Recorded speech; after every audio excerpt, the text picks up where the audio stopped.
Oke, Assalamualaikum warahmatullahi wabarakatuh. Nah, ini penjelasan untuk tugas kelompok presentasi kelas 10 TKTLA. Nah, jadi tanggal 15 Oktober hari Jumat ini kalian akan mendapatkan tugas mengenai tugas kelompok.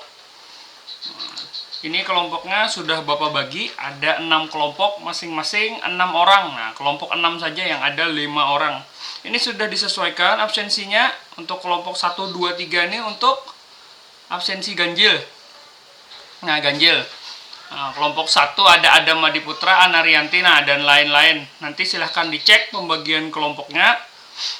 Ini terus dicek di Google Classroom, sudah Bapak bikinkan ruang diskusi untuk masing-masing kelompok. Nah, lihat nih ruang diskusi kelompok 1. Nah, nanti setiap kelompok silahkan diskusi di ruangnya masing-masing. Nah, pertama pilih ketua dan sekretaris dulu. Ketua dan sekretaris nanti otomatis mendapatkan poin tambahan.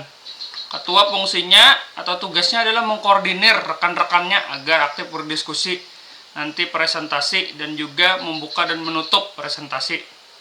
Terus sekretaris untuk mencatat materi-materi yang didiskusikan di classroom ini, dan juga nanti mencatat saat presentasi dan tanya jawab terutama. Nanti dijawab. Oke, silahkan dipilih dulu, nanti laporkan Bapak di sini. Nah, bikin komen di sini. Ada 6 orang untuk masing-masing kelompoknya.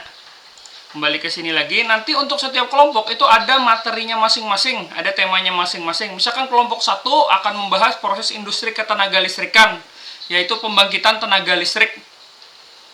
Nah, di sini paling tidak ada 4 dari jawaban dari 4 pertanyaan ini materinya. Nah, yang pertama, apakah itu pembangkitan tenaga listrik? Kalian jelaskan pembangkitan adalah ini. Nah, terus apa saja jenis pembangkit listrik besar yang ada di Indonesia? Berikan penjelasan singkatnya. Misalkan nih ada contohnya ya, hydro itu PLTA, pembangkit listrik tenaga air. Nah, itu prinsip kerjanya seperti apa? Menggunakan apa bahan bakarnya? Atau ya, kasih contoh lah di mana ada PLTA itu berapa megawatt. Nah, terus fosil misalkan PLTG misalkan di sini. Nah, dan energi terbarukan itu PLT apa? Nah, nanti dijelaskan di sini. Di diskusi terus bawa ke presentasi. Terus yang ketiga, jelaskan secara singkat proses pembangkitan listrik yang ada pada PLTU batubara. Nah, ini PLTU batubara lebih spesifik lagi. Boiler itu apa, prinsip kerjanya apa, alat-alatnya apa. Nah, di sini kalian jelaskan, dikasih gambar lebih bagus lagi. Terus apa itu sistem interkoneksi pembangkit listrik? Nah, ini ada 4 soal. Presentasi itu minimal di sini ada 4 ini yang dibahas. Ya, kalau lebih bagus lagi. Nah, jangan hanya terpaku pada ini. Kalau bisa kalian mendapatkan informasi, mau menyampaikan informasi lagi tentang tema ini, di luar ini boleh. Nah, waktunya banyak. Nah, jadi ini ada ketentuannya. Untuk kelompok-kelompok lain ada masing-masing. Kelompok 2 itu transmisi daya listrik. Kelompok 3 itu distribusi daya listrik. Nah, ada masing-masing 4 pertanyaannya. Terus kelompok 4 instalasi listrik dan tahapan pemasangannya. Kelompok 5 proses bisnis panel listrik, pemeliharaan dan perbaikan peralatan listrik. Terus yang ke-6 profesi pada bidang ketenaga listrikan. Nah, silakan dibaca, didiskusikan masing-masing kelompok. Terus ini ada penjelasan tugas. Yang pertama tadi, oke, ketua dan sekretaris masing-masing 1 orang. Yang kedua, setiap kelompok sudah dibuatkan ruang diskusi. Oke, yang tadi. Nah, ini penilaian keaktifan berdasarkan seberapa aktif siswa tersebut di ruang diskusi. Nah, ini kelihatan. Kalau kalian diskusi di WA, Bapak nggak tahu siapa yang aktif. Cuma kalau kalian diskusi di Google Classroom, Bapak bisa lihat dan Bapak bisa nilai. Oke, terus buatlah sebuah materi presentasi. Bisa menggunakan PowerPoint, Word, atau video. Lihat, ini ada PowerPoint. Nah, dapatlah kalian PowerPoint sudah di pelajaran informatika. Kalau belum, bisa di Word, nanti bikin PDF. Atau kalau ada yang bisa edit video, bagus lagi. Nah, PowerPoint, oke, PowerPoint gampang, bisa dipelajari di YouTube. Nah, berisikan hasil diskusi kalian tentang jawaban dari pertanyaan di atas. Waktu presentasi 20 menit, jadi silahkan sesuaikan materi presentasinya dengan waktu yang disediakan. Terus 3 kelompok sesi pertama, kelompok 1, 2, dan 3 akan presentasikan hasil diskusinya pada hari Jumat tanggal 22 Oktober 2021 di sekolah. Sedangkan 3 kelompok lainnya mengikuti presentasi lewat Google Meeting dari rumah. Oke, nantilah.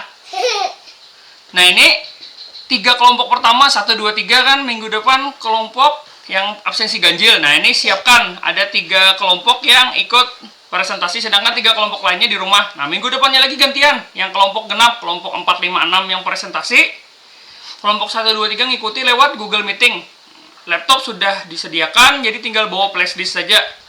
Nah, ini yang penting nih, materi presentasi silakan di print out atau di print untuk disampaikan saat presentasi, jangan dibaca menggunakan HP atau lewat HP saat presentasi.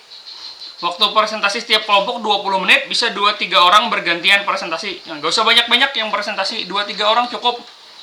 Nah, akan ada sesi tanya jawab setelah presentasi selesai. 5 orang penanya dari teman sekelas kalian akan bertanya dan pemateri akan menjawab pertanyaan tersebut.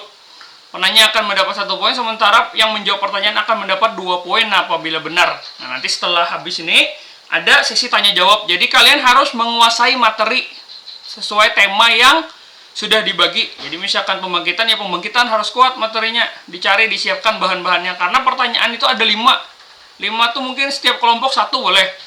Nah, nanti dari Google Meeting bisa bertanya juga. Oke, terus sekretaris mencatat siapa yang bertanya, apa pertanyaannya, siapa yang menjawab, dan apa jawabannya nanti akan dilampirkan di laporan.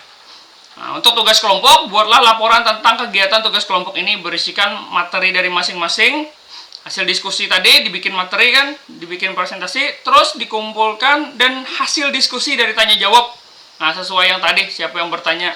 Nanti dikumpulkan maksimal 1 minggu setelah presentasi. Nah, mungkin 1 minggu cukup ya, kalau enggak 2 minggu nanti. Laporan berbentuk soft copy dan hard copy. Nah, jadi 2 yang dikumpul. Ada yang print out, sudah di print, dan soft copy-nya pakai flash disk nanti. Nah, ini penting. Penilaian untuk presentasi ini terdiri dari 3. Nah, langsung dari 3 penilaian ini. Yang pertama, sikap dan keaktifan. Diambil dari diskusi kelompok di Google Classroom dan kerjasama saat presentasi. Nah, aktifnya ini dinilai. Yang kedua, penilaian pengetahuan. Nah, ini pengetahuan ini penting. Diambil dari presentasi dan sesi tanya jawab. Artinya bisa nggak dia jawab? Bisa nggak dia memaparkan presentasinya? Bisa nggak? Bagus nggak dia menjelaskannya? Jelas nggak? Nah, ini pengetahuan. Terus keterampilan diambil dari teknik pembuatan materi presentasi. Semakin bagus materinya, semakin tinggi nilainya keterampilan. Artinya kreatif orangnya. Presentasi dan laporan ya. Terus penyampaian saat presentasi dan tanya jawab. Nah, ini dilihat skill. Skill dia ngomong, skill dia mempresentasikan materinya, skill dia menjawab bagaimana. Nah, ini keterampilan dan pengetahuan. Jadi kalau nggak datang saat presentasi nilainya 0. Sayang sekali ya, 3 nilai ini tidak dapat langsung. Oke, untuk itu silahkan kalau ada pertanyaan bisa di Google Classroom atau di grup WA. Silahkan untuk minggu ini silahkan kerjasamanya lewat daring dulu kita. Nanti minggu depan PTM kelompok 1, 2, 3 yang ganjil akan presentasi. Tolong dipersiapkan 1 minggu cukup. Oke, terima kasih. Assalamualaikum warahmatullahi wabarakatuh.